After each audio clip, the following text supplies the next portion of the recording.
खुर्शीद शदीद घबराहट में बादशाह को यह खबर देगी कि सुंदरी को कुर्बान अली ने अगवा कर लिया होगा।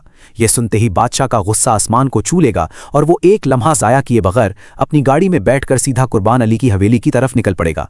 दूसरी तरफ गुलाम भी खामोश बैठने वाला नहीं होगा। वो बड़ी मुश्किल से अपनी रस्सियां खुलवाएगा और कुर्बान के खतरनाक आदमियों से ज़बरदस्त लड़ाई करते हुए आखिरकार सुंदरी तक पहुंच जाएगा।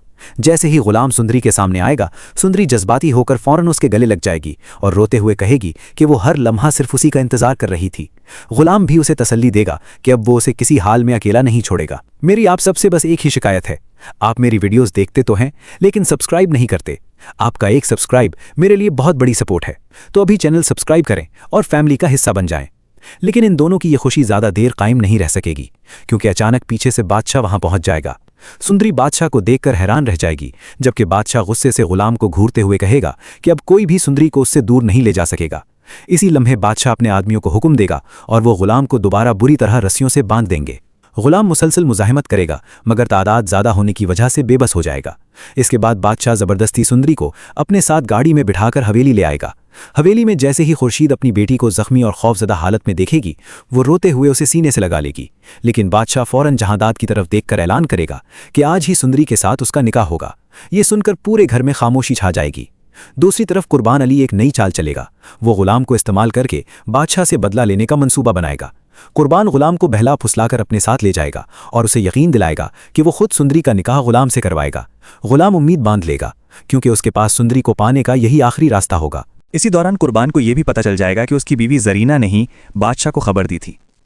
गुस्से में पागल होकर कुर्बान फौरन जरीना के पास जाएगा और सबके सामने उसे तलाक देकर घर से निकाल देगा।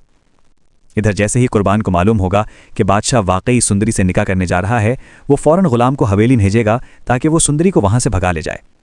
गुलाम छुपते छुपाते सुंदरी तक पहुंच भी जाएगा, मगर किस्मत फिर उसका साथ नहीं देगी, क्योंकि बादशाह उन्हें देख लेगा।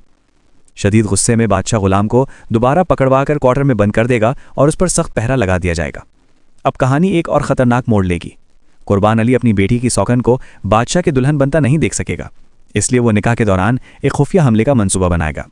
जैसे ही मौलवी साहब निकाह की रस्म शुरू करवाएंगे, कुर्बान के आदमी अचानक सुंदरी पर फायर खोल देंगे, मगर ऐन इसी लम्हे बादशाह हमलावर को देख लेगा और बगैर अपनी जान की परवाह किए फौरन सुंदरी के सामने आ जाएगा। गोली सीधी बादशाह के सीने में जा लगेगी और पूरा हॉल चीखों से गूंज उठेगा। जहांदाद ये मंजर देखकर बुरी तरह टूट जाएगा और फौरन बादशाह को अस्पताल ले जाएगा। इधर इसी अफरा तफरी का फायदा उठाकर सुंदरी चुपके से गुलाम के क्वार्टर में पहुंचेगी, उसकी रस्सियां खोलेगी और दोनों वहां से फरार हो जाएंगे। अगले ही दिन गुलाम और सुंदरी अदालत में जाकर खुफिया निकाह कर लेंगे और फिर हमेशा के लिए पाकिस्तान छोड़कर स्विट्जरलैंड मुंतकिल हो जाएंगे, जहां वो एक नई और पुरसुकून जिंदगी शुरू करेंगे।